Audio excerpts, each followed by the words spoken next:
বলছে তুই জাহান্নামী বানাবি? শোন আমার ওয়াদা, আমার বান্দা সারাটা জীবন আমার নাফরমানি করবে, বেঈমানি করবে, জুলুম করবে, জেনা করবে, সুদ খাবে, ঘুষ খাবে, অন্যায় করে ফেলবে, বাট আমার বান্দা যখন দুই হাত তুলে একবার চোখের পানি ফেলে তওবা করবে, ইন্নাল্লাহা ইয়াগফিরু যুনুবা Jamia, I will forgive all the sins of his life, whatever he has committed in his past life, আমি আল্লাহ সঙ্গে সঙ্গেই তার অতীতের সব গুনাহ মাফ করে দিব। Challenge is accepted. আচ্ছা দেখেন তো আপনাদের এখানে কারাগার কোন জায়গায় আছে? কারাগার, প্রিয় ভাইয়ারা, কাশিমপুর কারাগার নাম শুনেছেন? সাইদি সাহেব অনেকদিন সেখানে ছিলেন। দেখেন এদিকে তাকান, আমি আসিফ মনে করেন চুরি করলাম, আল্লাহ আমাকে বাঁচায় দিক, আল্লাহ আমাকে হেফাজত করুক, পড়া আমিন। তো আমি চুরি করলাম একটা আইফোন, দেওয়া হলো আমাকে কারাগারে, একবার জেলে গেলাম। এই হাদিসটা ভালো করে বুঝবেন, আমি এক্সাম্পল দিচ্ছি, এখন হাদিস বলি নাই। একবার ঢুকলাম, আবার বের হলাম।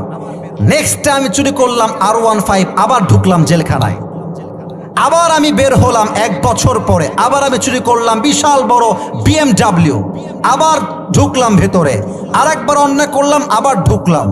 আসামি যত বেশি জেলখানায় ঢুকে একটা খাতায় তার নাম লেখা হয়।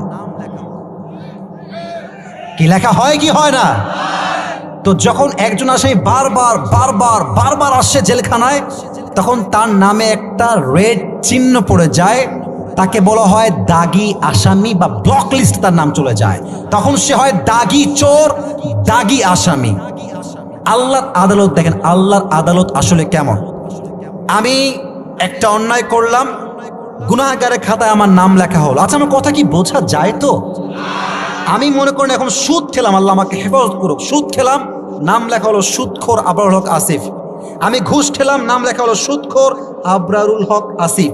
আমি তওবা করলাম, আল্লাহ যে জাস্ট মাফ করলেন তা কিন্তু নয়, আল্লাহ মাফও করে দিবেন, আসামির খাতা থেকে আপনার নাম কেটে আপনাকে আল্লাহ newborn baby, as like newborn baby, একটা ছোট্ট নিষ্পাপ বাচ্চার মতো আপনাকে বেগুনাহ করে ছেড়ে দিবেন। আপনি তওবা করবেন না কেন? আমাকে বলেন যে আমি তওবা কেন করব না। আর একটা হাদিস বলি, আমরা এখন আছি চিনিপাড়া, কথা কি নাম কি ঠিক আছে? চিনিপাড়া আমরা এখন মোটামুটি কত লোক হবে? 10,000 লোক হবে। আচ্ছা 5,000 লোক তো হবে, আচ্ছা 2,000 লোক তো হবে, আচ্ছা আরো বেশি জানি। এখানে আমরা যারা আছি, আমরা একটা কওমের মতো। মনে করেন যে আল্লাহ আমাদের সবাইকে গজব দিবে, আল্লাহ মাফ করুক, বলেন সবাই কি দিবে? তো আল্লাহ গজব দেওয়ার আগে আর একবার তাকাবে পুরো এলাকার দিকে, পুরো জাতির দিকে, যে দেখি তো একজন বান্দা জিকির করে কিনা, দেখি তো একজন বান্দা আমাকে সেজদা দেয় কিনা, দেখি তো একজন বান্দা আল্লাহ আল্লাহ কয় কিনা। যদি আল্লাহ দেখে সবাই জেনায় লিপ্ত, সবাই সুদে লিপ্ত, সবাই ঘুষে লিপ্ত, বাট একজন, just a single person, he is reciting the Quran, he is remembering Allah subhanahu wa ta'ala and he is reciting the ayah of Quran, সে আল্লাহ আল্লাহ জিকির করছে, কোরআন তেলাওয়াত করছে, ওই একজন বান্দার দিকে তাকায় আল্লাহ পুরো আযাবটাকে স্টপ করে দিবে, আল্লাহ পুরো জাতিকে ক্ষমা করে দিবে। সুবহানাল্লাহ পড়ে সবাই। আল্লাহর রহমত আর গজব কম্পিটিশন হয়েছে, আল্লাহর রহমতটা গজবের উপরে 99% এগিয়ে গিয়েছে। সুবহানাল্লাহ পড়ে সবাই। আচ্ছা এখন বাজে রাত 11:45, এখন কি দিন না রাত? ভাই কথা কয় না আপনারা, দিন না রাত? আল্লাহ তাআলা রাতের বেলায়, এই লালমনিরা ভাইরা আমার 2 হাত, লুক অ্যাট মাই 2 হ্যান্ডস, এই যে 2 হাত দেখেন, আল্লাহ তার রহমতের হাত রাতের বেলা বিছায় দেয় আর বলে, এই দিনের গুনাহগারেরা এদিকে আয়, দিনের বেলা অন্যায় করেছিস, সব ঠিকঠাক, কেউ দেখে না, আয় তাহাজ্জুদে দাঁড়া, আমাকে ডাক, আমি তো দিনের সব গুনাহ মাফ করে দিব।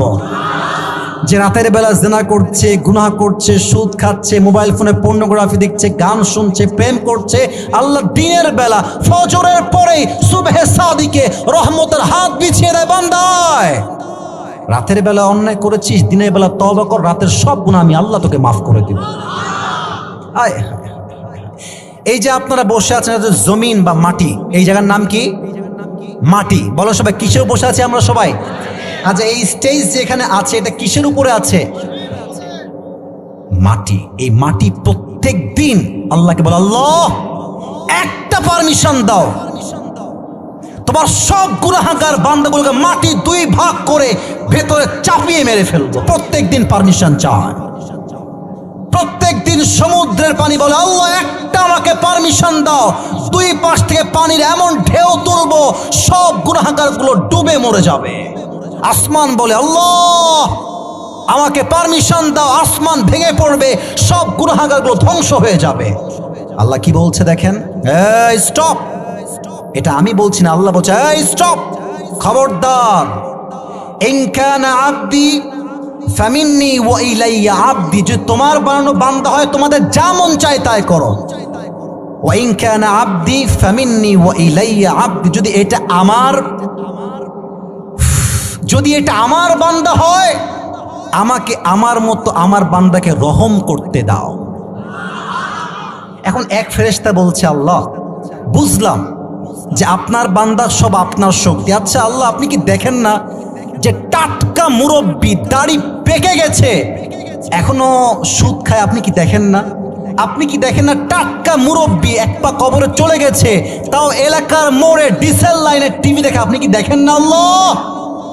আল্লাহ বলছে, আমি তো সব দেখি, কিন্তু আমি আল্লাহ আমার বান্দার অপেক্ষায় থাকি, এই বুঝি আমার বান্দা আমার কাছে ফিরে চলে আসবে। এই তো ফিরে আসবে।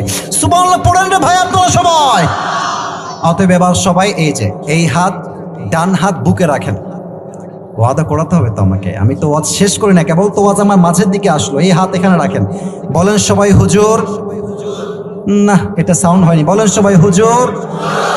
আমরা এই দাঁড়ায় থাকা ভাইরা, তোমরা সাউন্ড দিয়ে কথা বলো। বলো সবাই, আমরা আজকে ওয়াজে তওবা করছি। মন খুলে ডাকেন, আল্লাহ তুমি আমার জীবনের সমস্ত গুনাহ খাতা মাফ করে দাও। সকলেই পড়েন আমিন। তওবা করলেন তো মন থেকে ইনশাআল্লাহ? আল্লাহ আমাদের সকলের তওবাকে কবুল এবং মঞ্জুর করুক। আমরা সকলেই পড়ছি আমিন।